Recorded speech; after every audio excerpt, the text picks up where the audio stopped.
Welcome into the 2025 Mitty Awards, where we're going to be going over 25 different awards for the Detroit/Michigan sports. We're going to be including Michigan State into this as well, basketball and football. 25 different awards, including, your standard ones, MVP, GM of the year, coach of the year, and then some really fun ones too, including heel turn of the year, breakout star. We've got a lot of fun stuff. This has kind of been a passion project of ours for the last couple of weeks. We're recording this on December 29th.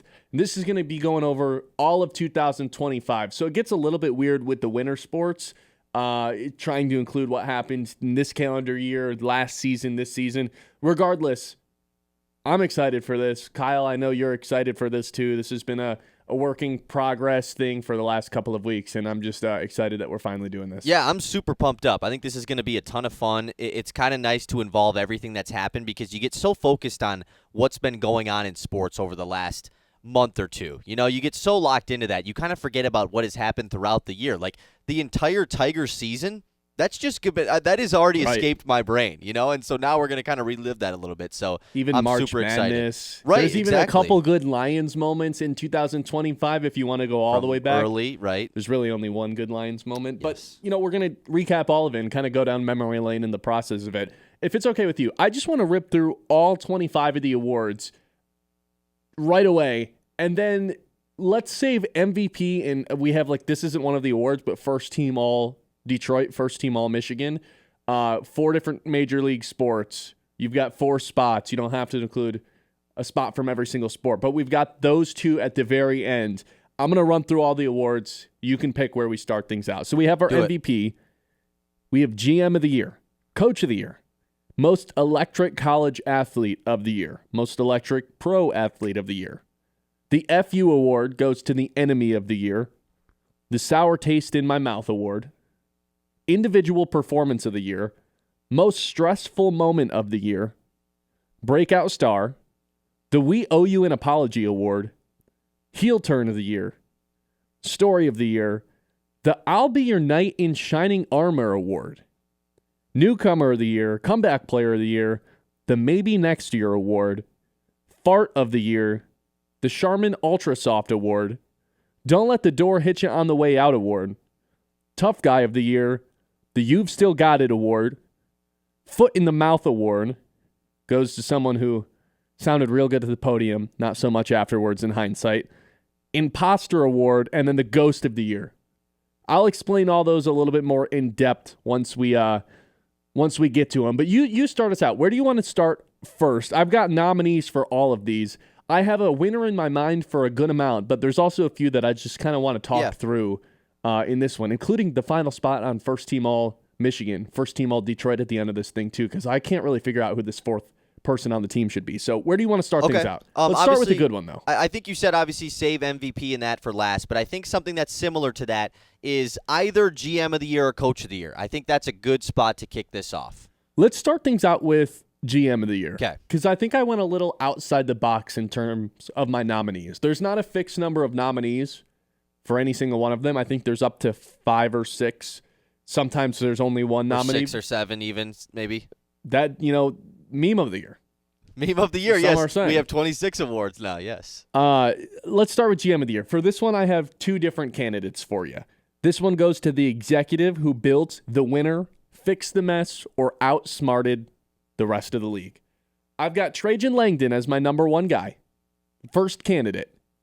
And the second candidate, there's only 2, a little bit outside the box thinking here, because it certainly is not going to Brad Holmes.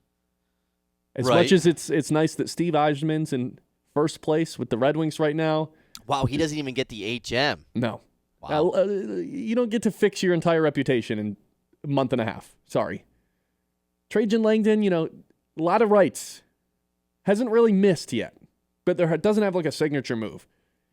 Outside the box thinking, Dusty May deserves a mention here and belongs in this conversation. I know he's the head coach, but in college basketball 2025, these coaches are GMs. The way that Dusty May has built his roster here, number 2 transfer class in the nation, landed the number 1 portal in the nation. Also, this can't be forgotten. Maybe this has to go more so towards the coaching, but his team won the Big Ten tournament back in, what was that, April or March.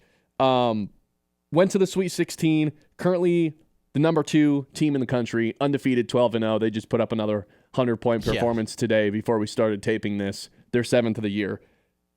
I know it's a little bit cheating, but this is 2025 and it's college basketball. The coach is just as much a GM as he is a coach. Yeah, I mean, this roster was completely rebuilt. If this would have been, the roster that Dusty May brought in a year ago, and then everybody was returning and they just brought in a couple freshmen and did it more of a traditional way, then obviously he wouldn't be up for this award. But this is think about all the brand new guys on this team. The 3 really guys on this squad that have been dominant all season long: Yaxel Lendenberg, Ade Mara, and Merez Johnson. All brought in via Dusty May. That's free agency. That's GMs making moves. So, not to mention, landed a 5-star in Trey McKinney, who's hit the ground running as well, which, again, part of that's just the coach's responsibility. Yeah, I respect it. This is the big 2-5, man. I respect it. Trajan Langdon, like you said, probably is the person you think about for this award, just because, the Pistons are the 1 seed. He took them to the playoffs in year 1 as a GM. But most of the core of the Pistons, it's not discrediting Trajan Langdon, but he didn't bring in Cade. He didn't bring in Jalen Duren. He didn't do these things to bring in these guys. He just made the right moves around the edges. And so, I think it's fair. He has made a lot of right moves, but it's not like he's made a splash landing the number 1 player in the transfer portal like Dusty May did. Langdon's still batting damn near 1,000. It's just it hasn't been as impactful yet. He hasn't made his signature move. So for that reason, my vote's going to go for Dusty May for GM of the Year as our first award. Our first Mitty. I want to give it to Dusty May. I think it's fair. Give it to Dusty May. Okay, Dusty May. First guy off the board. This is our inaugural Middies, too. So he's the first person to ever receive a Mitty here for GM of the Year. Second one. Where are we going? I think that we just go right down the list. If Dusty May is the GM of the year, then is he going to be the coach of the year? I have him as a nominee. The coach who elevated the roster and won the moments that mattered the most. I have Dusty May thrown in here. I have J.B. Bickerstaff thrown in here. Tom Izzo and Todd McClellan. Sorry, Dan Campbell. If we would have done this the last 2 years, Dan Campbell probably is a reigning back-to-back champion.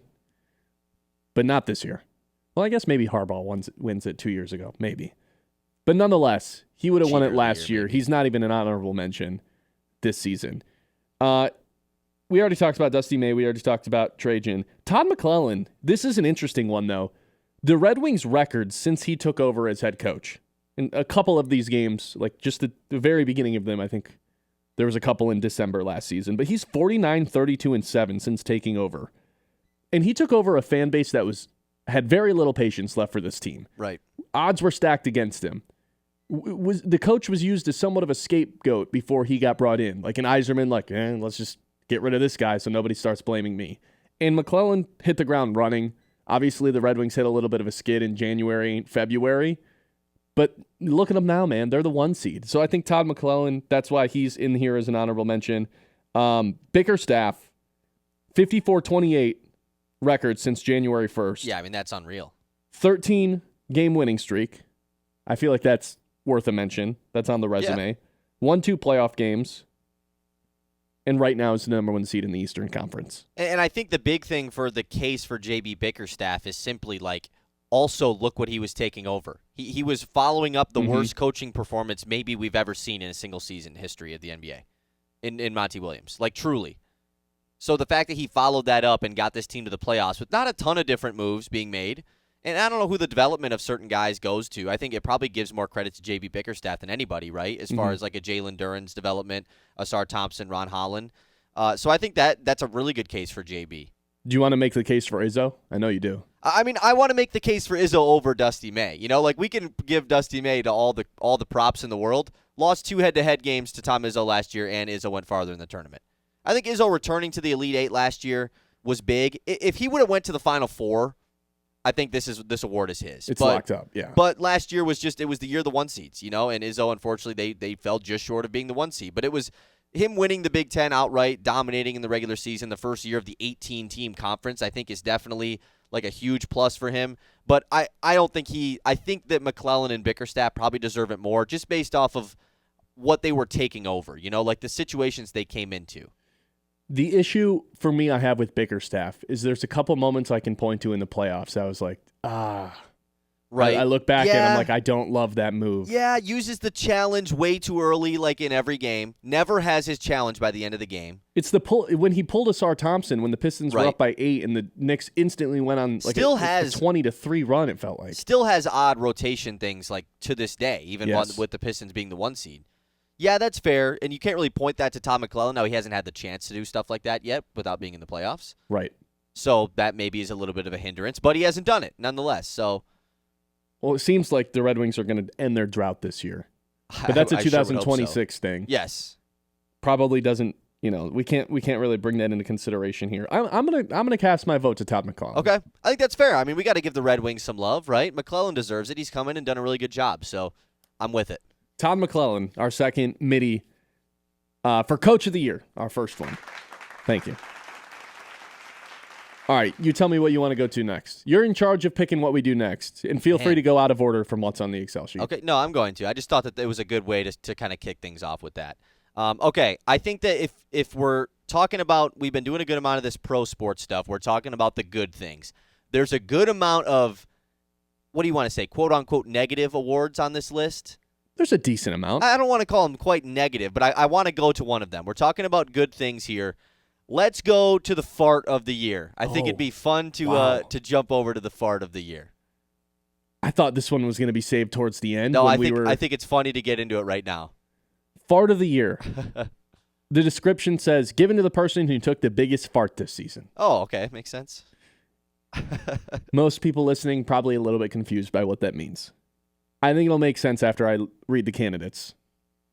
Your candidates for this year's Fart of the Year award: Brad Holmes, Graham Glasgow, John Morton, and Jonathan Smith, all of which had huge expectations coming in, big shoes to fill, and just laid an egg at whatever their respective job was. You got a GM, you got a player, you got a coach, an assistant coach.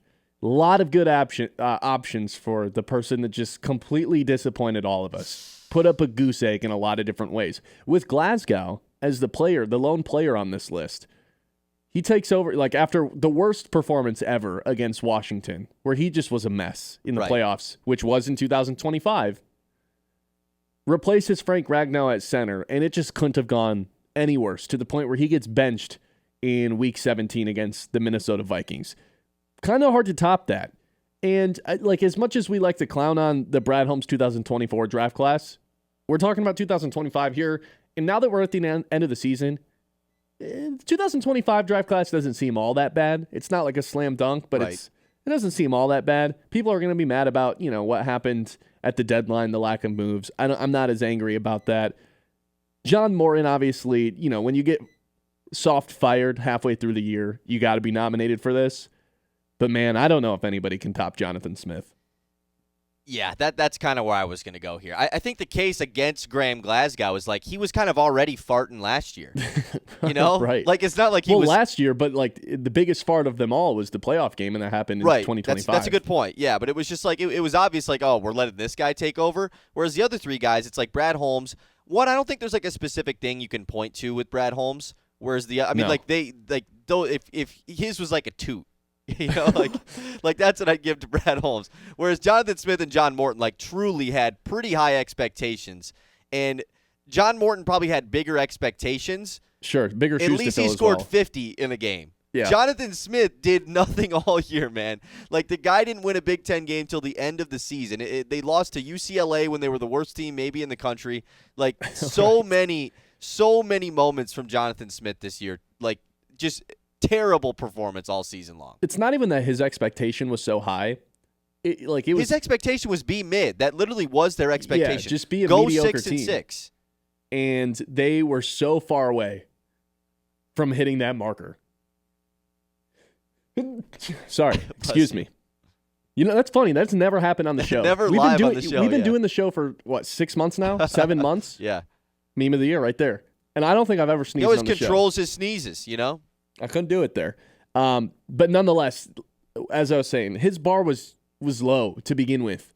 And the fact that he was still so far away from actually meeting any sort of expectation to the point where, like, they not only crawled through the finish line, but, like, it felt like they didn't even get to the finish line. They had to get picked up and carried to there.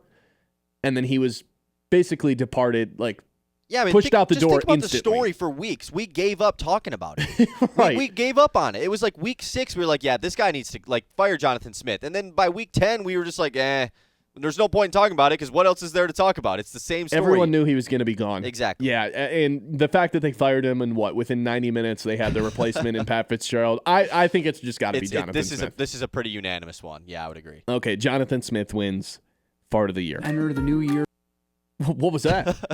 Wrong button? Never mind. Just keep going. Okay. No applause for Jonathan Smith. No applause given for Fart of the Year by any means. Yeah, I should have had a fart noise. All right, next one. Okay, we went a little bit mean here. I think we got to go to a nice one. Let's go to Story of the Year. I think that could be pretty fun. Because we're talking about a lot of individuals here. Let's talk about a moment. I think that's a little bit more fun. Story of the Year. The moment or arc that defined Michigan sports in 2025. There's a couple negative ones in here. There's a positive one in here as well. I'll start with the positive one.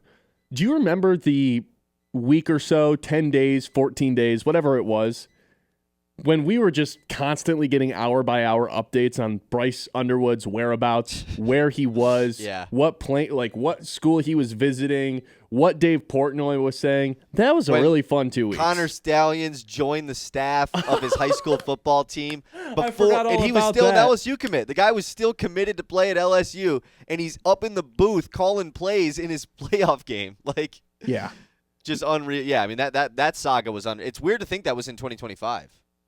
Well, now I'm starting to second guess myself. Well, the playoff part game was was in not. 2024. Yeah, Him but flipping was right.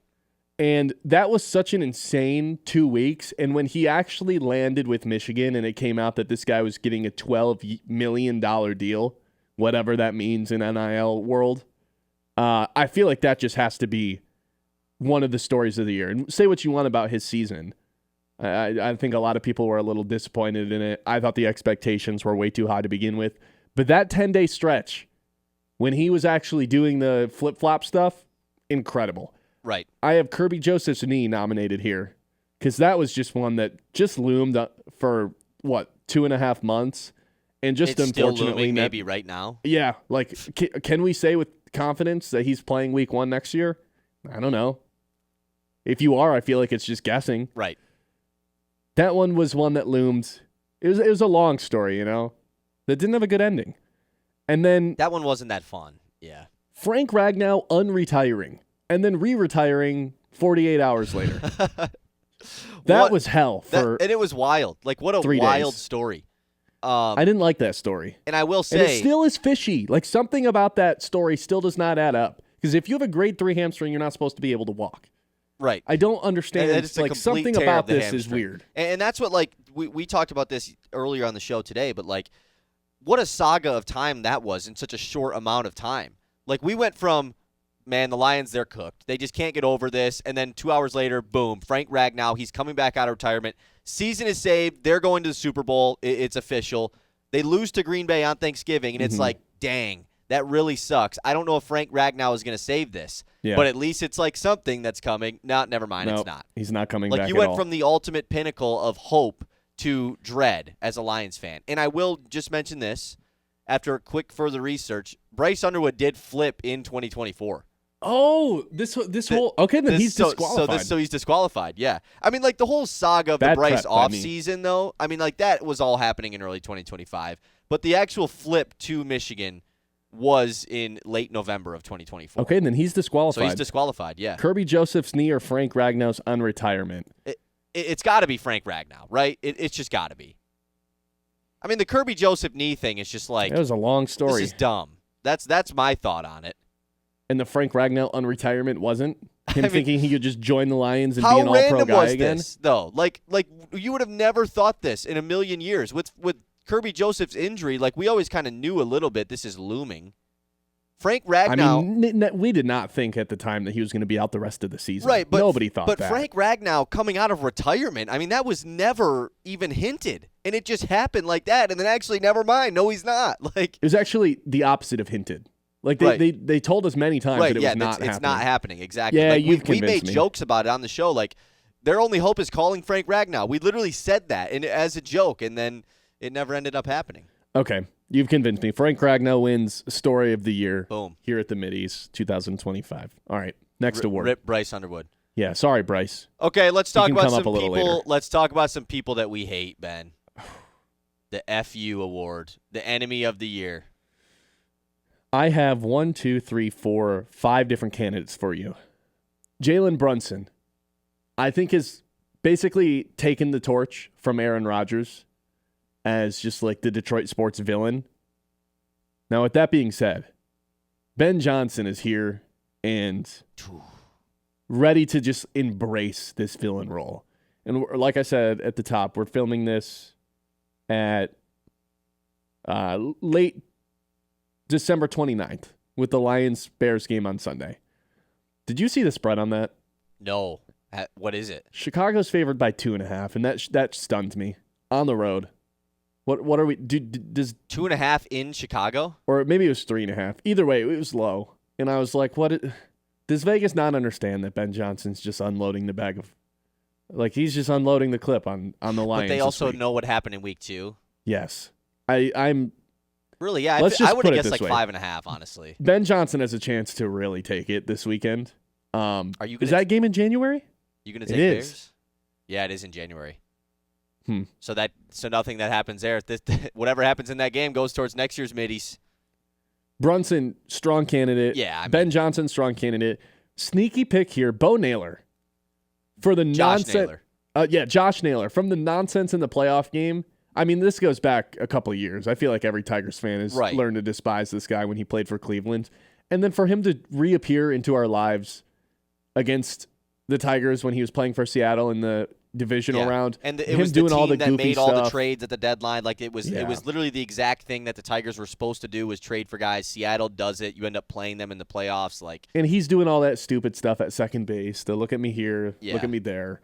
I have Chris Ilitch nominated, Enemy from Within, and Ryan Day. Ooh, I feel like he's just, always Ryan be Day's on fair, this. but also, like, I think Michigan fans have a weird relationship with him. Yeah, where they kind of like him. Yeah, they kind of like him a little bit. Like, obviously, they dislike him in the grand scheme of things, but if there was a different person as the coach of Ohio State, I think they'd be upset. He like, if Ryan Day was fired, I think more Michigan fans would be mad than Ohio State fans. He's just going to be one of these guys with a zillion nominations for middies, but maybe never will win one. Never wins one. Which is maybe fitting. I think Chris Ilitch, if he had traded Skubal already, would be the pick here, but he hasn't. Mm-hmm. And so just for that specific reason, I'm like, I can't give it to him yet. Has Same he with done Ben anything? Johnson. Ben he Johnson hasn't beat the Lions yet. Sure, but Ben Johnson, just seeing what he's doing is just like it's more so not a FU, it's like a I'm jealous thing, like I miss you award. Yeah. Is more so what that is. It's like that ex that you like want to be mad at, but really you like kind of wish you were still with her. Or the ex that's now with someone way hotter than you. Right, and you're like, oh, like you're all like acting like you're not that mad about it when on the inside you really truly are. Yeah. That's like Ben Johnson. But at the end of the day, my vote goes to Brunson. Yeah, I hate Jalen Brunson. He's so ugly. Like, I hate this guy on a personal level at this point. He's so ugly. I love that's the first thing you say. And I don't have a ton of reasons behind it, but like this is one of those where I'll use the card of like you had to be there in the building, or like be very passionately listening through the TV. The FU Brunson chants during Game 3, that first Pistons home game, the first playoff game ever in LCA, Pistons or Wings. I mean, that was more than just like a taunting the other team type of day in that stadium. That was a true, we do not like this guy. Yeah. And it wasn't as toxic in Game 6. Those were the 2 games I was at. The Game 3, like, it wasn't that bad in Game 6. There were still those chants. But Game 3, like, it was getting kind of not scary in there by any means, but it was not a family-friendly environment. Let's just put it that way. There was some crazy stuff being thrown at Jalen Brunson. Like some guys that were sitting behind me that for sure should have been kicked out. Like crossed the line Really? Wow. way too far. Hey, that's what the enemy of the year is, though, right? That's why he wins it to me. Okay, I'm with you. Jalen Brunson, your enemy of the year, 2025. We've still got a ton more middies to get to. Where do you want to go next? Okay, let's go back to a more Detroit-based award, because that one, obviously, Jalen Brunson, not a Detroit athlete. Let's go positive story. How about the comeback player of the year? We've got 3 nominees for this one. One that we threw in last second because we couldn't believe we forgot about him a couple minutes before we started recording. We've got Jaden Ivey, who comes back from breaking his leg and is now leading the Pistons in three-point percentage. Nice story. We've got Aiden Hutchinson coming back from breaking his leg, 12.5 sacks, gets the contract in the middle of the season, leads the league in pressure still.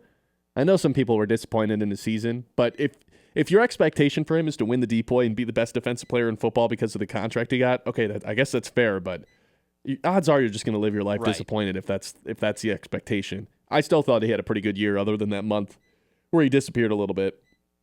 And then the other person I have nominated for this comeback player of the year is Spencer Torkelson because he came back from the dead because he was not going to make this team until there was a couple injuries. Until the injuries, yeah. I mean, if everybody was healthy, he wouldn't have made it. He was playing in the outfield in spring training. You remember that? Yeah, that's right. Yeah.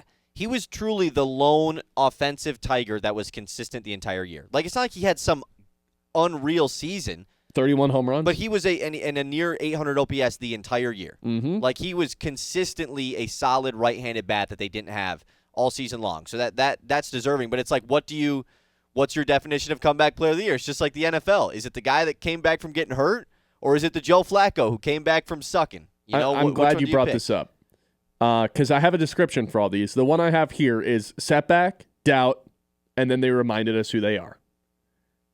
So it's pretty broad. Like that can go towards injuries or just I don't sucking. Know. To me, that description right there is Spencer Torkelson. Because there was so much doubt. Was there doubt with Aiden Hutchinson? Not for me. There was some people that were like, really? "Oh, is he going to be the same after the injury?" Yeah, but I don't think anybody thought he was like going to be bad. No. Spencer Torkelson, the doubt was like, he shouldn't have been on the team. Waive him, DFA him. Like that was the doubt for Spencer Torkelson. Yeah, exactly. So we were saying trade him, and then the counter argument was who would trade for him. That's how far dead in the dirt this guy was. And I think the Torkelson stuff, like Hutchinson's story is great. Like a broken leg that's a broken leg. Same with Jaden Ivey, both of them. But Torkelson is the true coming back from like real death. Yeah, like real just being bad at the sport. Spencer Torkelson, your winner for comeback player of the year. Let's go, Torque. First Tiger off the board, right? I believe so, yes. Yeah. Wow. It's always fun strolling down memory lane, going through this Tiger stuff. We're going to get to some not so great memories at some point too. You pick where we go next. Okay, let's go to kind of a similar award, but I just kind of want to see the difference of this one for you. Instead of comeback player of the year, it's breakout star of the year. From who to oh damn in one season. I have 3 candidates. Spencer Torkelson, once again nominated for this award. Jalen Duren for the season that he is having right now. And for the turnaround that he had in the second half of last season defensively, needs to be added to this nomination as well. I think there's a unanimous winner here. And that would be Jack Campbell. Some are saying that this entire Mitty's Award ceremony was made just so I can talk about Jack Campbell. I think it was. And that someone is me. Yeah. I'm actually saying that. I'm admitting it right now. This entire award thing was made up so I could talk about how incredible of a player and how incredible of a season Jack Campbell had. Well on his way to a Pro Bowl. Already was named to a Pro Bowl. I have serious doubt that he's not going to be first-team All-Pro. Like, I'd be shocked if he wasn't. Second in the NFL in tackles at the inside linebacker position, but I actually don't really care about that stat, to be quite honest. I really don't. The stats I do care about from an inside linebacker standpoint, some of the nerdy stuff. PFF has a stat labeled stops, and it is labeled as like it constitutes a failure of a play on behalf of the offense. So if you tackle someone right at the line of scrimmage on a screen play, you blow that up, or it's a run that you just stuff, that's going to count as a failure. And it count as a stop for the defensive player. Jack Campbell leads the entire NFL with those stats. at 64. 64 times throughout the course of this season, he has made the offense fail at what they were trying to do. He forced 3 fumbles, all of which were crucial situations. Punches the ball out. He has that play against Lamar Jackson week 3, which little did we know was maybe the highlight of the season on that 4th down. 5 sacks from the interior spot. Was just out of nowhere, 3rd on the team in sacks. Every time they blitzed him, it felt like he was getting home and at least hitting the quarterback. 1 pass breakup, and had the second best run defense grade of any player in the NFL, regardless of position. I can read you all these stats. If you're watching a Lions game, it's impossible to not notice this guy. He passes the eye test in every way, and it feels like no matter where the ball is tackled, unless it was hucked 50 yards down the field because one of our 4th and 5th string safeties got burnt, Jack Campbell's there at the play. I was obsessed with this guy from the jump this season. I predicted him to have a breakout year, like at the beginning of the Lions season, said, I think this guy's going to be an all-pro this year. Yeah, it did help that Fred Warner wasn't really playing this season. But, man, he lived up to the expectation, the ridiculous expectation that I placed upon him. And it was just like a joy to watch. I think he passed Aiden Hutchinson as the best defensive player on this team. Hutchinson plays the more impactful position, but Hutchinson's the 5th best player at his position in the NFL? Jack Campbell is by being far generous, probably. That probably is being generous. Jack Campbell's by far the best inside linebacker in the NFL with Fred Warner out this season. So I have Jack Campbell as my unanimous, I know there's a couple nominees, but unanimous breakout star of the year, because that guy went from being, hey, this is a nice young piece on the defense, to this is the best player on the defense, and I don't know if it's close. Yeah. I mean, I sounds like I can't really disagree. So shout out to Jack Campbell. Congratulations, Jack Campbell, who will likely come up a little bit later on in the show as well. Interesting. All right, let's move to college, huh? Sure. Most electric college athlete of the year. This one, I don't really care about the stats on this one, you know? This one's just it's most electric. They have the ball and you just you get excited. Danny Wolf, a little blast from the past. I mean, that was fun. It really was. For sure was fun. I'm with you. Cohen Carr. It was totally fun. Oh, Cohen Carr, the list ends. The award ends, right? The award's over. It might. Most electric college athlete in history, maybe, rather than of the year? You remember Jabril Peppers? Of course I remember Jabril Peppers. Denard Robinson, obviously, too. But yes, of the year. Let me finish the candidates. Yep. Nick Marsh, because I felt like every time he caught the ball, he just got more impressive as the season went on. Definitely. You forget how big he is, too. It's like he makes everybody miss, and he's impossible to tackle after he catches it, but he's also 6'4". It's crazy. Justice Haynes, before he got hurt, I mean, a threat to go deep. 100 yards. Every time. Every time he touched the ball, threat to go deep. Or go to the house, I guess.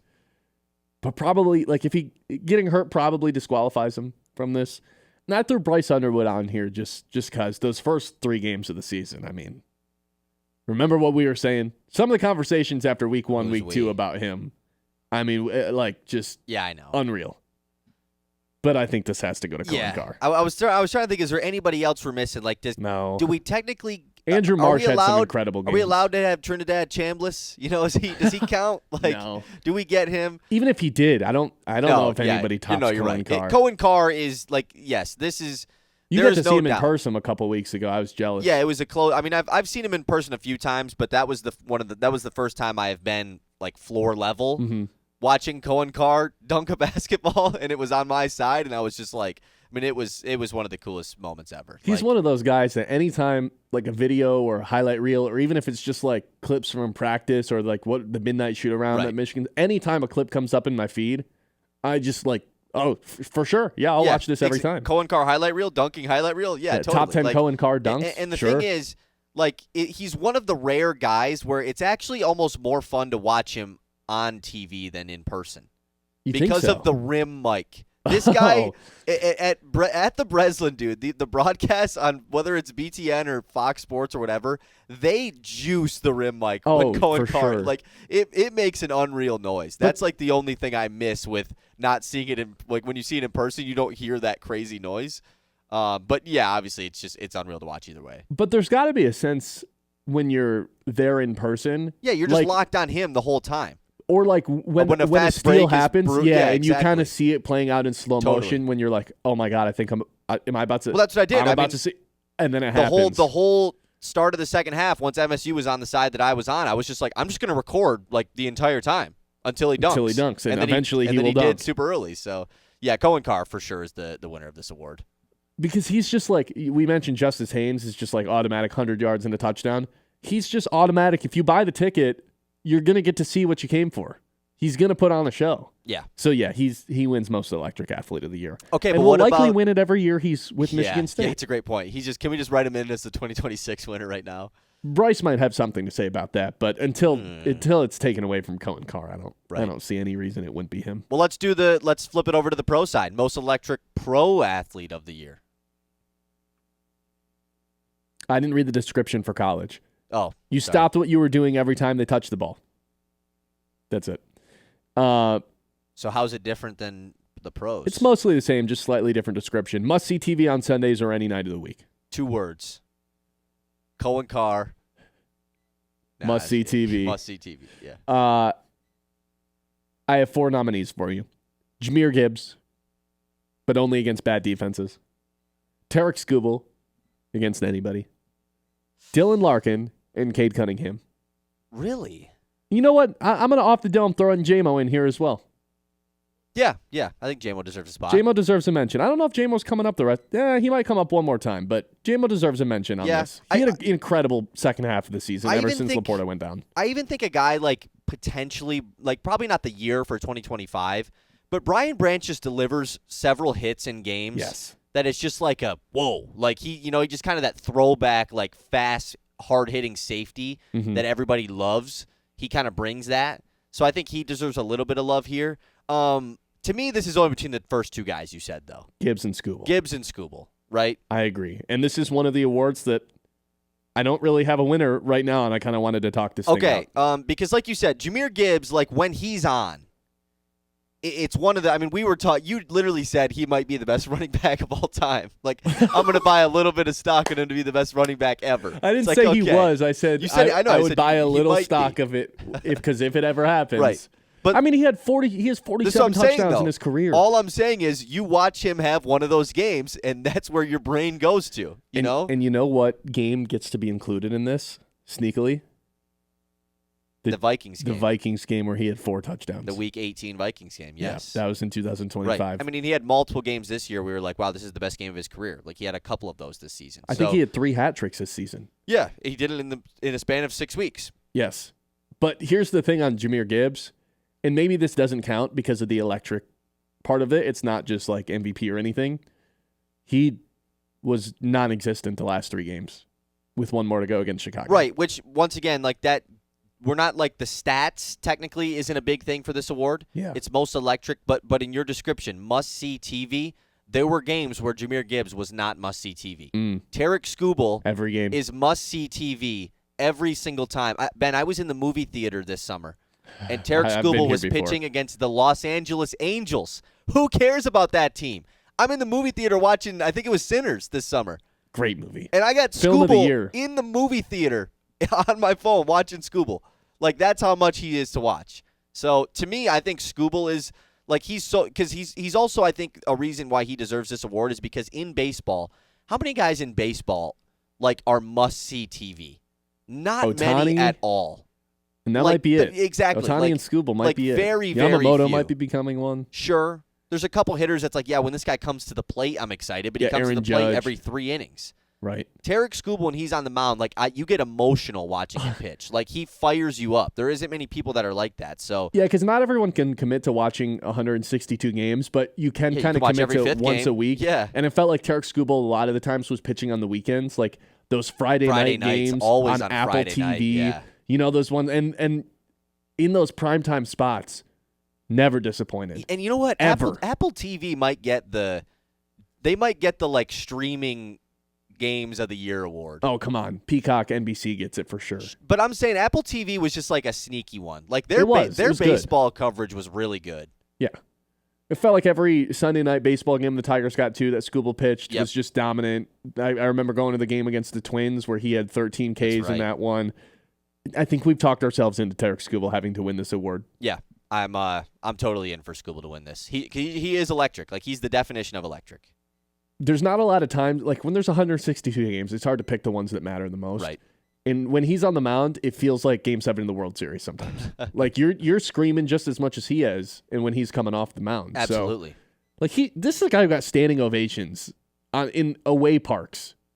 Anytime you do that, I feel like you're probably just gonna take home that award. Right. Okay.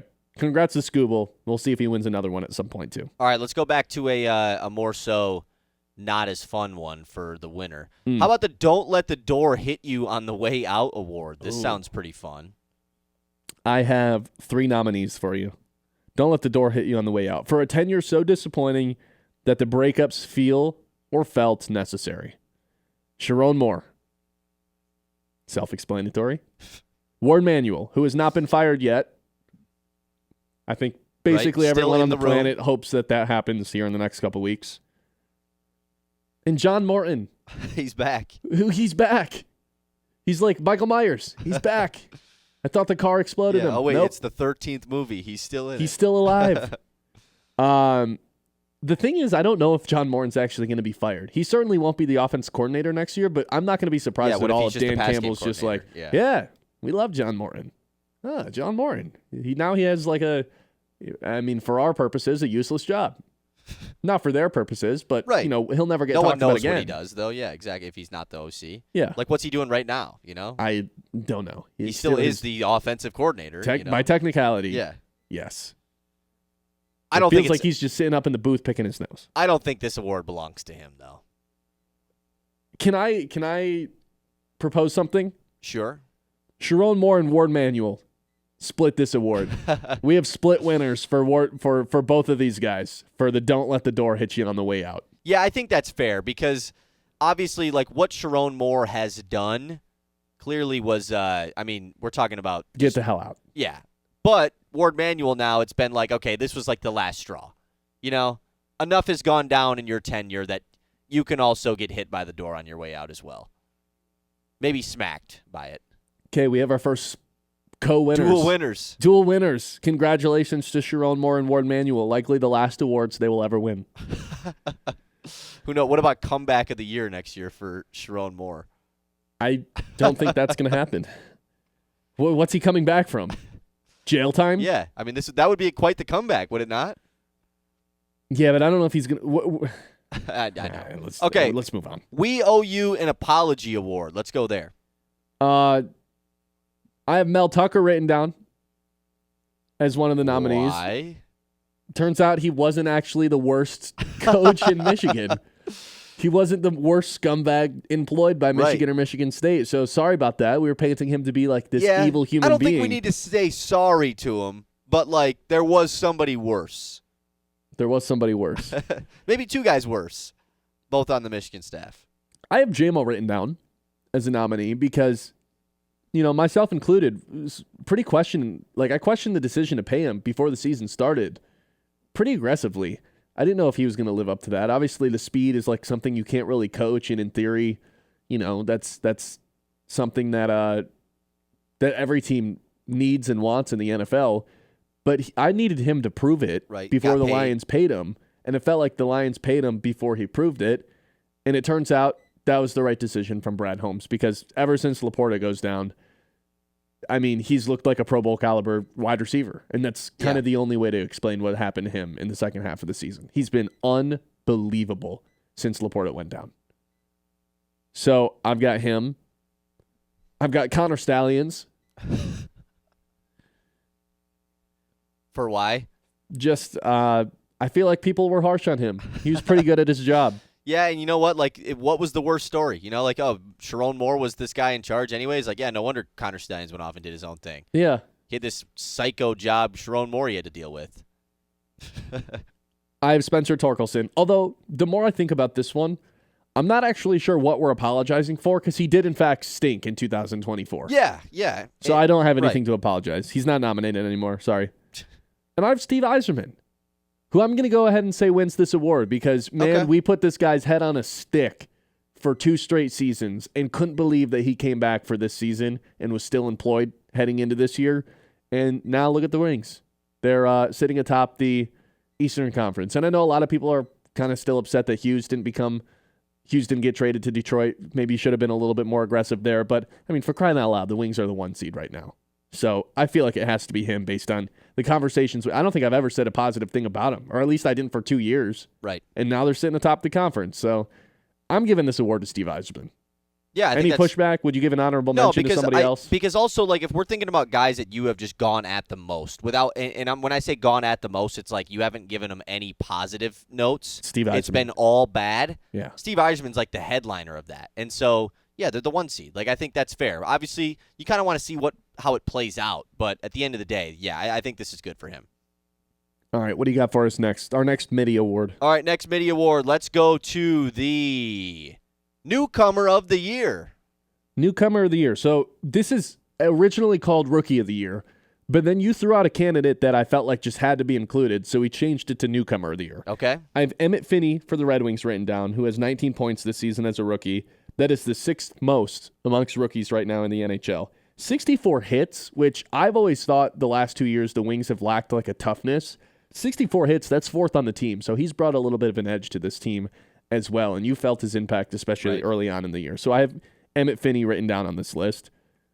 I have Tate Ratledge, who I think is one of the 2 guys on the Detroit Lions offensive line that you don't really have to think about replacing at any time.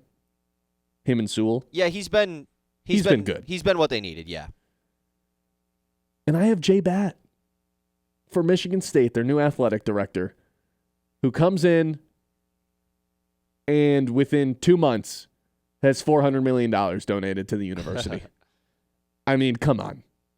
And hires a new football coach. Who everyone seems to like so far. And we knew that and the situation that he was coming into, just truly horrendous. Yeah, just with all the allegations that were going on with the athletic department, with the football staff.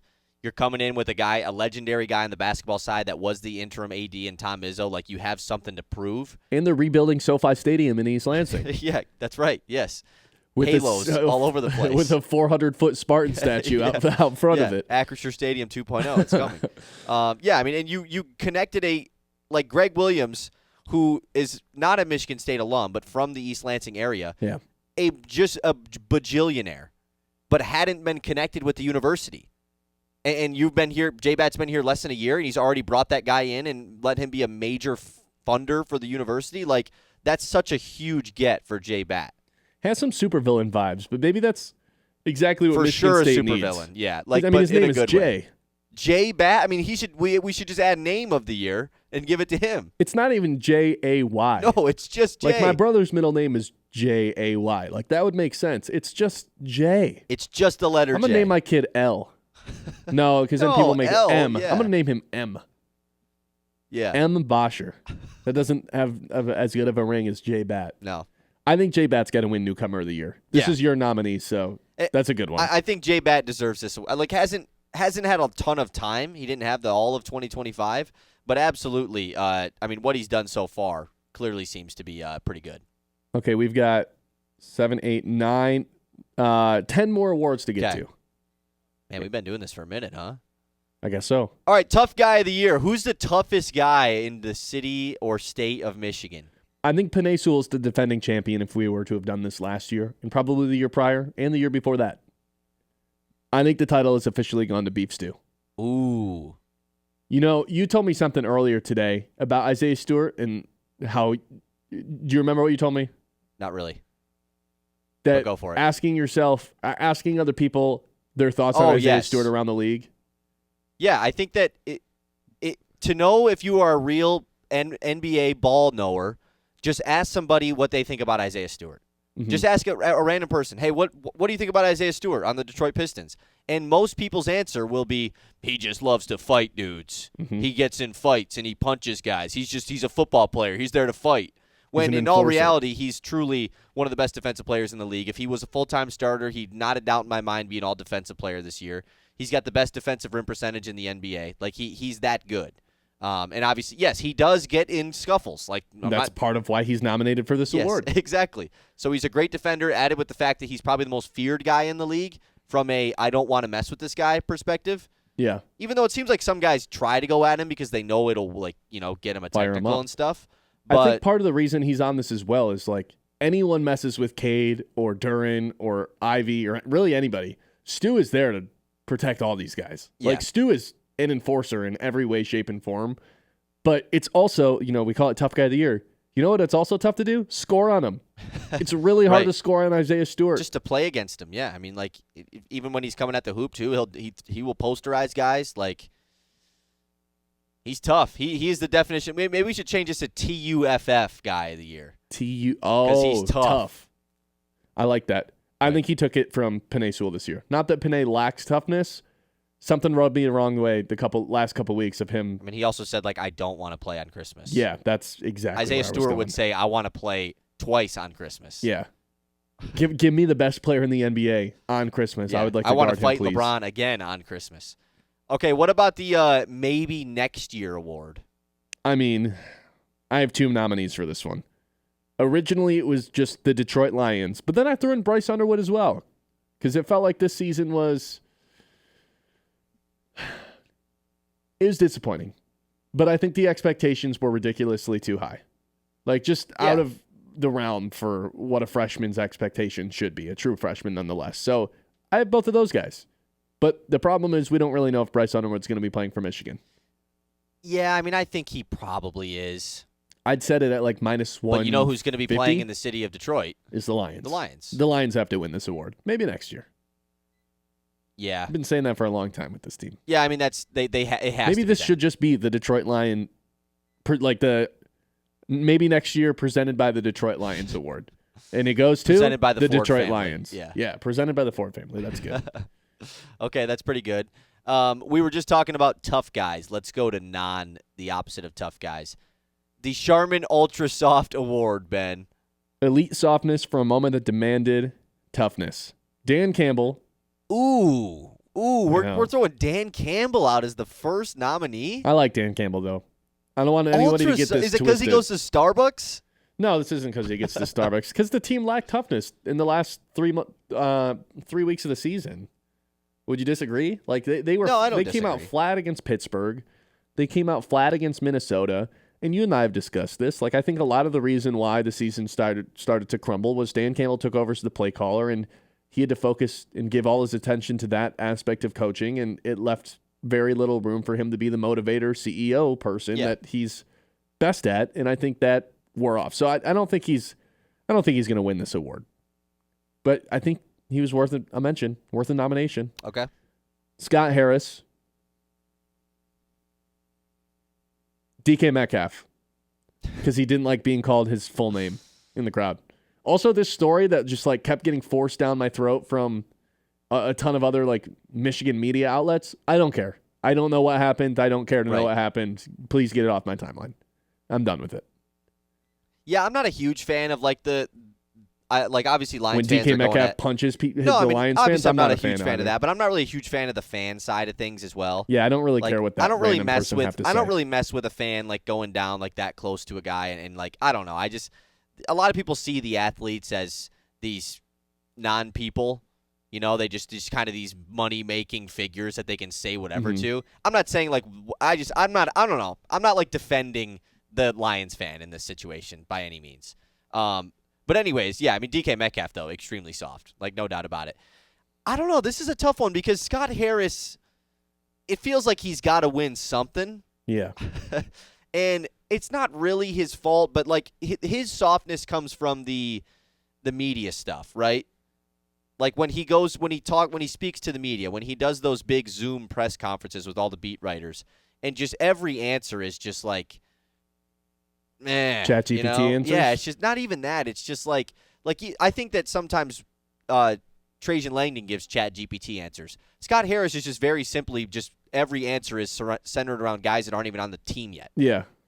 You know, every single answer is like, yeah, you know, we think our team's pretty good, but we think our team's going to be really good in 3 years. Mm-hmm. It's like, okay, dude, who cares about then? I get it. Can we talk about this year's team, though? Hey, you guys are bottom third in the league in home runs, or like never is a team outside of the top 7 to win a World Series. You guys going to add a bat at the deadline? Well, no, we don't really want to block anybody in our farm system I mean, from coming up McGonigal right hits a now. lot of home runs. It's like, yeah, McGonigal's not on the team. McGonigal should have won an award, by the way. He really should have. The prince that was promised. Maybe one of these other awards we could sneak him in as a nominee for. I think this one goes to Scott Harris. Yeah. For the way that the deadline was handled, not adding a bat and just like like tripling down, quadrupling down on the fact that this is actually like you guys are all dumb. I see the vision of what our farm system is. And then you lost to the team that made a ton of moves at the deadline. Yep. Fitting. Okay. Man, Scott Harris. Okay. He had to win something. He had to win something. That's kind of why I think it's fair to give it to him. All right, let's move to the heel turn of the year. I've been excited for this one. There's only one nominee. Oh, God. Sharon Moore. Here's your second Mitty of the afternoon. The second award he's winning. He was given with Ward Manuel, the Don't Let the Door Hit You on the Way Out. And the heel turn of the year. I mean, this guy went from being a little bit of a scumbag, like kind of stuff happens all the time in the real world. Would have been forgiven, would have been hired elsewhere. And then he turns into a criminal in the next couple hours. If that's not a heel turn, I don't really know what is. And just the aftermath of everything that happened when he got fired, all the stories that came out, the Now We Know stories, what happened from the time he got fired until the time he was arrested, just got darker and darker and darker. Heel turn, if I've ever seen it. Yeah, I mean, he went from impacting his career to impacting his entire life. He ruined his entire life. Yeah, like that was very simple. And so that is the definition of a heel turn. So yeah, this one is pretty no doubt. Shout out to Sharon Moore, man, a 2-time winner. Man, is there another 2-time winner yet? Raking in the awards. No, there isn't. I believe there's going to be one. I think there is too. But yes, there technically has not been yet. We still got to get to our first team all Detroit and our MVP. Okay, how about the I'll Be Your Knight in Shining Armor award? What's this one mean? This one is given to someone that you're willing to defend in all of 2026, and that maybe you defended a lot of in 2025. I'm giving this one to Jared Goff. Jared Goff, I haven't always been a Goff guy. And we talked about this a lot this week with the Lions being eliminated from the playoffs. I haven't always been a Goff guy. But man, am I one now. The narrative around him has always been he has to have a perfect system around him in order to succeed. Well, he didn't have anything perfect around him this year. Bad offensive line, under constant pressure, highest pressure rate, second highest pressure rate of his career, only second to his rookie season. No run game, set up for third and longs all the time. Bad defense, 2 different play callers throughout the season, hired a terrible offensive play caller, OC. And guess what? Top 5 scoring team in the NFL. Once again. For as much crap as this guy gets, doesn't it feel like year in and year out he's just quarterbacking an awesome offense, whether that's with the Lions or with the Rams? I know that people are always going to bring up, well, Sean McVay saw it and didn't want him.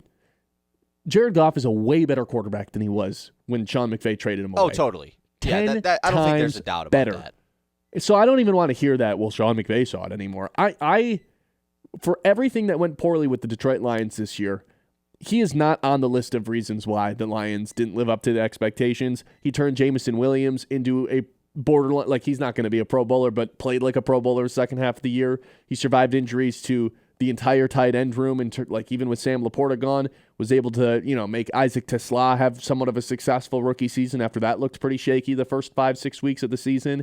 I am going to be defending him for the foreseeable future until the season starts again, because I don't think the lack of success was his fault whatsoever. I'm a Goff guy now, and I was really excited to tell people that and give him an award because he deserved one. Last year, I truly think he was on the first team all Detroit 2024, perhaps even won MVP last year if we would have done the awards last year. There's a real argument. Jared Goff was the most valuable player. I mean, Tarek Sougal probably wins it last year with the Heisman, but I mean, the Lions went 15-2. Or with the, that was weird. Cy Young. I mean, the Lions went 15-2 last year. Yeah. And Goff quarterbacked the team and wasn't an MVP, but was, 15-2, man. One of the 5 best quarterbacks in the NFL last season. And it's just. And guess what? And still second in yards and second in touchdowns this season. Right. This season when everything sucked around him. And in 2024, he would have won it because the Washington playoff game hadn't happened yet. Yeah, that's true. Okay, let's move to.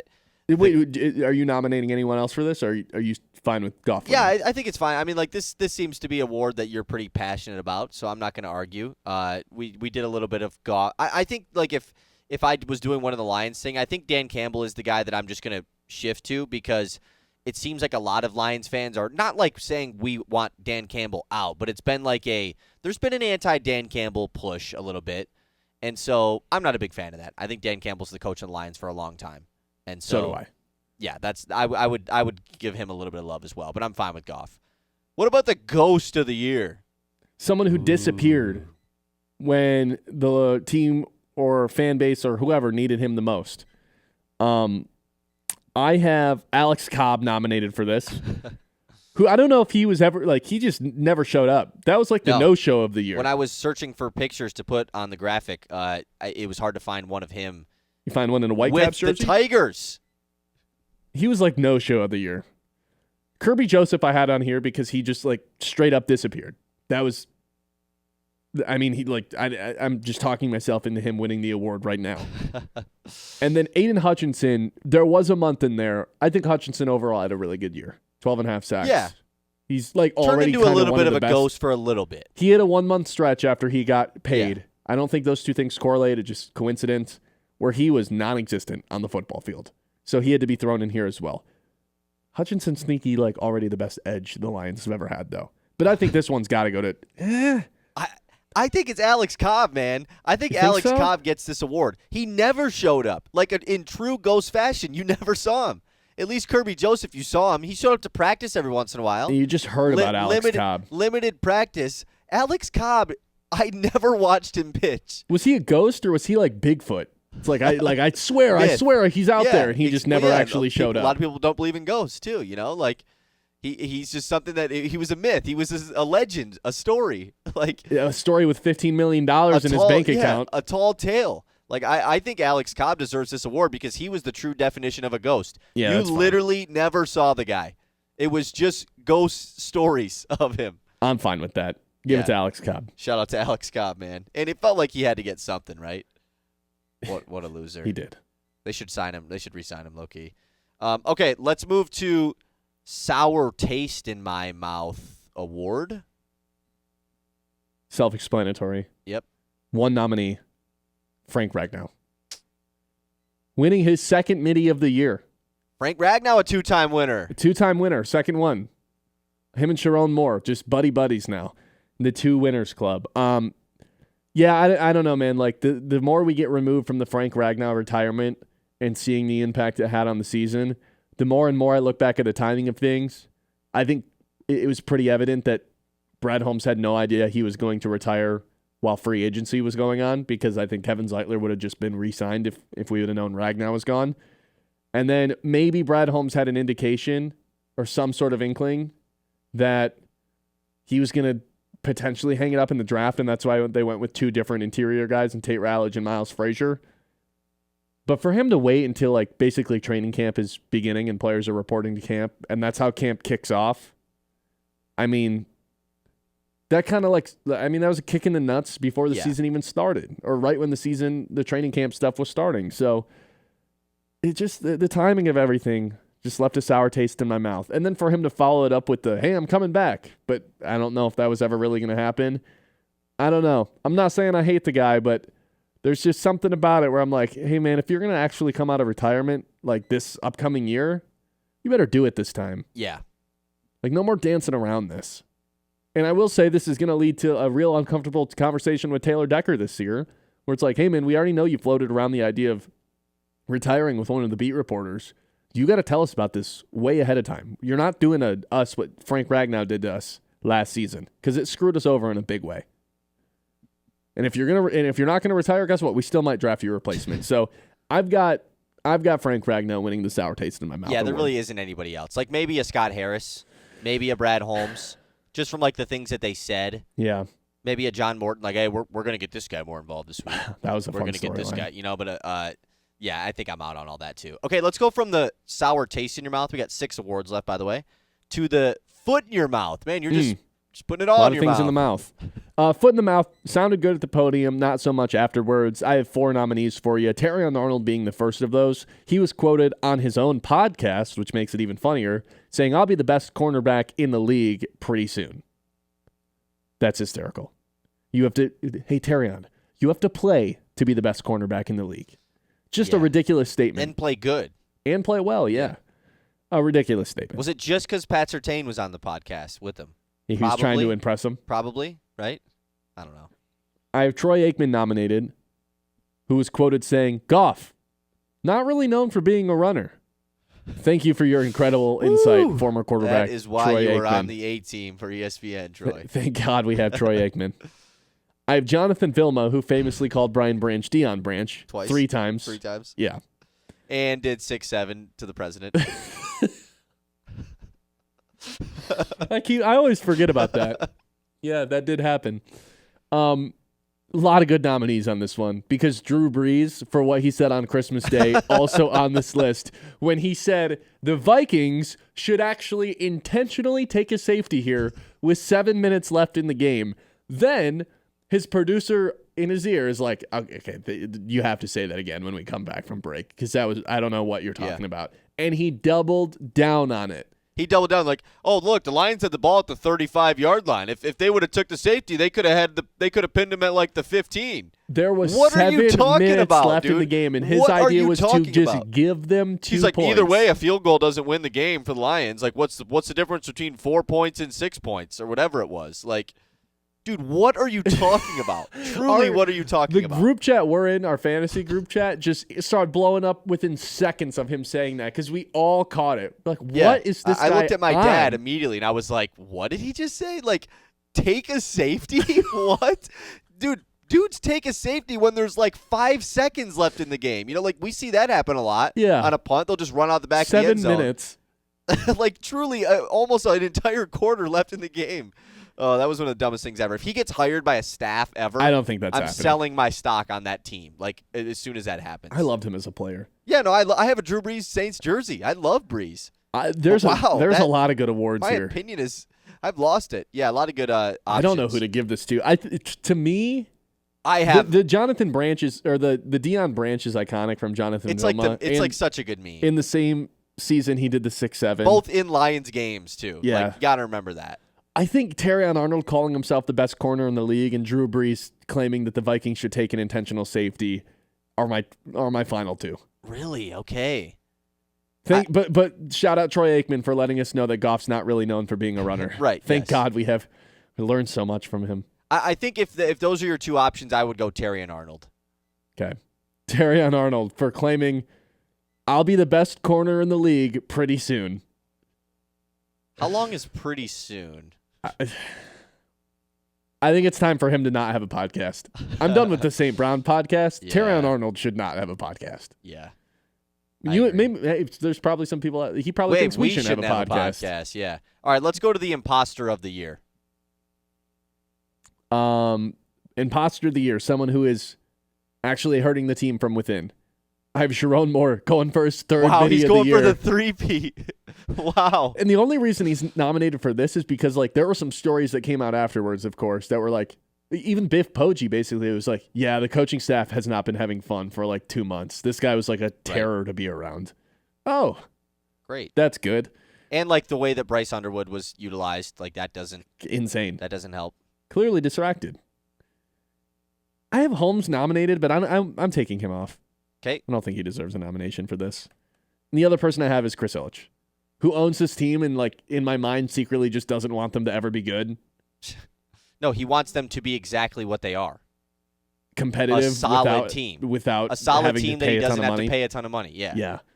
But hey, brand new video board and home plate club for everyone. Yeah. For the rich people to enjoy. The answer is obviously Chris Ilitch. Yeah. Like, I mean, this guy sucks. Like, truly one of the more hated people in all the city by like who is walking around being like, I love Chris Ilitch. Shout out to Chris Ilitch, man. Pizza. Like, I love Little Caesars. I'm so glad we have him as a philanthropic. I don't think I used that word right. Right. No. In Detroit. Definitely didn't. Nobody saes that. No one says that because because there's no reason to say that. The fact that it's even being floated around that Skubal's going to be traded and it feels like it's likely to happen. Not even that. It's just like a guarantee that Skubal's off the Tigers. Like, yeah. Yeah. It's Ilitch. All right, we got 3 more awards before MVP. Okay. Let's go to a couple moments of the season. First off, how about individual performance of the year? There were some great performances this year. I'll start with Kerry Carpenter's 3 home run game against the White Sox. I'll then bring up Monty Williams. David. Monty Williams putting out the all-bench lineup for the 20th game in a row. After claiming 18 hours ago that he was not going to do that anymore. I have David Montgomery, 150 yards on 12 carries against Baltimore in Week 3. Incredible. Just an incredible game. Peak of the season. It was technically in 2025. Gibbs, 4 touchdowns against Minnesota in what was made out to be the greatest regular season game, or at least the biggest regular season game in NFL history. And Gibbs, that was the moment I was like, oh my God, he's the best player on the team. Yeah. I also have Tarek Skubal, the last nominee. Tarek Skubal goes 14 Ks in the very first playoff game of the year. Game 1 against Cleveland in the wild card round. I think it's between those last two. And shout honestly, out David Montgomery. Shout out Kerry Carpenter. Montgomery can't be. Yeah, they're the same sport, same team, and there just clearly is a better moment. Yeah. Great game for Monty. I think you could even toss in the Skubal Maddox game, right? The complete game shutout on the Sunday when they'd lost 3 straight games to Cleveland. Good call. I think but that was a regular season game. The wild card game, yeah, obviously, like back against the wall. It's Tarek Skubal. No, this was game 1. Yeah, but that's what I'm saying, though. Like, this is a Cleveland team that beat you in the regular season to win the division, and now you face them right away in the playoffs. Like, you have to go up 1-0. You have to go up 1-0. And he just mows them down. 7 2/3, 14 Ks. I think Tarek Skubal is absolutely deserving of winning his second Mitty here, right? It has to be. Like, Gibbs, cool and everything. They went and lost the next game. Yeah, but this is performance of the year. You can't take into consideration. Yeah, it was a great performance. It was a great You can't performance. take into consideration. It was a great performance. Tarek Skubal, though, was just like, here's my thing. Tarek Skubal was the number one reason why that team won that game. Gibbs was incredible in the game against Minnesota. So was the defense. If Dave Montgomery, I think they win that game without Gibbs, truly, and that's not taking anything away from Gibbs. Like, the defense rocked. Sam Darnold stunk. And the offensive line put on one of the best performances we've seen. You also have to remember they didn't even have Montgomery for that game. Right, but I'm just saying, like, if it was Monty instead of Gibbs, like, I think it's still a win for the Lions. I think this is closer than you're making it out to be it was like the stakes in that game. Though you're right, the stakes in that game were unreal. And like it was for it was that one It was seed. A playoff game in the regular season. It truly was. And we got done with that game, and like I was thinking, oh my God, like this guy's past St. Brown. He might have passed Panay as players on the team. And we were talking about like, okay, this is actually like the Gibbs breakout game. He might be the best running back in the NFL. That was like a real thing. Yeah. 4 touchdowns, and that was the game. He ended up leading the entire NFL in scrimmage touchdowns because of that game as well. But you're right. 20-some, right? It's 20 exactly, I believe.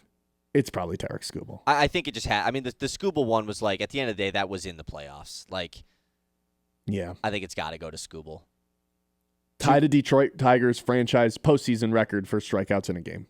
Yeah, in like such a huge game too. 2 middies for Skubal, most electric pro athlete and individual performance. He beat Jahmyr Gibbs head to head in both of them. Wow, man! Shout out to Skubal. All right, we got 2 more awards for the MVP. We've been going at this a long time. I didn't realize how late it was. Yes, this is going for a while. A radio show to do in 9 hours. We do 10 hours. How about most stressful moment of the year? Speaking of Tarek Skubal, I mean, I'll read through a couple nominees, but we know exactly where this one's going. Yeah. I have the entire Pistons playoff series. I think that was like just 2 weeks of just me being stressed out walking around from a day-to-day. Every game was so close. Every game. Oh, my God, every game. Lions versus Packers, Thanksgiving, very stressful. Michigan State versus Auburn, felt like they had a chance right until the end. Sneaky one, Michigan versus Maryland in the Big Ten semifinal. But we know where this game has to go. Yeah. Game 5, ALDS versus Seattle. The Detroit Tigers go 14 innings. I wanted to die throughout the course of this game. So many, like, just tormented, basically, for 5 hours. Yeah, and me and John were where you are sitting. Right here watching the game. We were right there watching the game until so late, and I just wanted to go home. And, yeah, that was the worst ever. And you just knew. You just knew the whole time. Yeah, you just knew. All right, last one before the MVP. The Oh, You've Still Got It award. Oh, all right, nice. Steve Yzerman, oh, you've still got it. This team's really good. Patrick Kane, Oh, still got it. Yeah. 23 points this Man, you're season. pretty Fifth old. most on the wings. Sixth highest of players that are 36 plus. He's 37 years old. But the winner to me. Oh, Tom Izzo. I've been comparing this guy to Mike Tomlin for years. I thought he was done. I thought it was over. The Izzo stuff was like he had limped into the postseason, limped into March Madness as an 8 seed, 9 seed the last few years. And suddenly, I just had to face the 1 seed in the second round. yeah, that'll do it. And suddenly they roll into last year's March Madness as the 2 seed, get back to the Elite Eight. And I claimed if he made it to the Elite Eight, I would stop comparing him to Mike Tomlin. That's where we're at. I think he has to win this. Yeah, he still got it. And then obviously they're off to an amazing start this year when, once again, like Michigan State was picked to finish like 6th in the Big Ten last year, won it outright, had an awesome regular season. And this year I think they were picked to win it to finish 5th, and they're off to an awesome start again. So obviously conference play yet to begin. But, yeah, I think he still got it. I think that's fair. Okay. All right. Here we are. MVP or first team? We got to go first team Okay. to start things out because I can't figure out who gets this last spot. And I've been thinking about it for 2 straight weeks. So how many spots? 4 spots for 4 sports. You don't have to include all 4 sports. Spoiler alert, I will not be including a Red Wing in this. Tough. Tarek Skubal. Cade Cunningham, who has not won a Mitty this year. I just realized that. Yeah, but getting on the first team, though, is like... That's an accomplishment. that's like one of the better ones. Tarek Skubal, Cade Cunningham, and Jack Campbell I have on this list. Again, this entire award show is just so we could talk about Jack Campbell. I went through all the stuff earlier. Jack Campbell, to me, has to be on here. Now, who the 4th person is where I've been wrestling in my head the entire 2 weeks that we've been mapping this out. Yeah. I've had Jahmyr Gibbs go in and out of my brain. Amon-Ra is always a safe option. Penei Sewell deserves a mention. You threw Dusty May at me earlier today. I had to wrestle around with that, but he already has one. Yeah, and Mitty. it's like if May's on here, like Izzo can't be under him, right? That's what. Yeah, exactly. And then it's like, but Izzo probably shouldn't be on here. There really isn't a college athlete either. I don't think so. There really isn't one at all. Let's go. Last year, I think this is Jared Goff, Penei Sewell, Amon-Ra, and Tarek Skubal, and Cade's maybe the one left off. Yes, all line. I mean, Skubal obviously had to be on it. Or is Cade on there instead of Amon-Ra last year? Yeah, I think maybe it's just 2 Lions and Cade's on. Cade probably had to be on it last year. Yeah, it's probably Sewell and, well... Yeah, but last year they weren't in the playoffs. I'd probably Cade say... probably wasn't on it. You're right. Cade probably wasn't on it. This year, Cade has to be on it. Yeah. Jack Campbell has to be on it. Tarek Skubal has to be on it. As weird as it would feel to have 2 Lions, it's also the sport with the most players on the team. Yeah, they have a ton of players. Help me out here. I can't seem to figure this out. Who should be the last person? There's no other figure. Like, is there any other non-player that deserves to be on here? You know, is there a coach? Is there a GM? You know who we haven't mentioned Is there an owner? today? Is there? You know who we haven't brought up? AJ Hinch. We haven't even mentioned him. He wasn't even mentioned for Coach of the Year, Manager of the Year. That's probably a shame. I think I'm still mad at him for taking Riley Green out of the game in one of the biggest moments of the playoffs. I love AJ Hinch. He's actually a guy for the guy I'll defend thing. That's actually the guy I think I would pick for the Knight in Shining Armor Award. Yeah. He would be my guy for that. It's a shame we didn't bring him up. But he cannot be on the first team All-Michigan after they blew a division. Like, at the end of the day, he's the manager of the team. Sure. That blew the biggest division lead in franchise history. Am I just overthinking it? I think it's probably just Jahmyr Gibbs. Yeah, I think it's just Gibbs. Like, the year that he's had he had this 87 yards the last 3 games, but we're just going to ignore that? And, like, 2025, that includes the Minnesota game. Yeah. I think Jahmyr, and it's deserving, too. It is. It's just a shame that he disappeared the last 3 weeks. Yeah. That's your first team All-Michigan. Fine. Jahmyr Gibbs, Jack Campbell. I don't. I feel way better about the other 3. Jahmyr Gibbs, Jack Campbell, Cade Cunningham, and Tarek Skubal are your first team All-Detroit, All-Michigan Mitty guys of 2025. And the winner for MVP, it's got to be Tarek Skubal for the 2nd consecutive season. Yep. We didn't do the awards last year, but if we did, Tarek Skubal would have won it. No doubt congratulations to Tarek Skubal. Back-to-back Cy Youngs. I didn't even say some of these stats at the very beginning. Led the league in WAR, 6.5 in the American League. Led the American League in ERA, 2.21. Led the American League in WHIP, 0.89. Led the entire MLB in Ks to walk ratio, 10 different games of double-digit strikeouts, 2 more in the postseason. Obviously, people are going to bring up the fact that he got pulled from the elimination game a little bit early. Not sure that would have made a difference in that game. Tigers couldn't score any runs.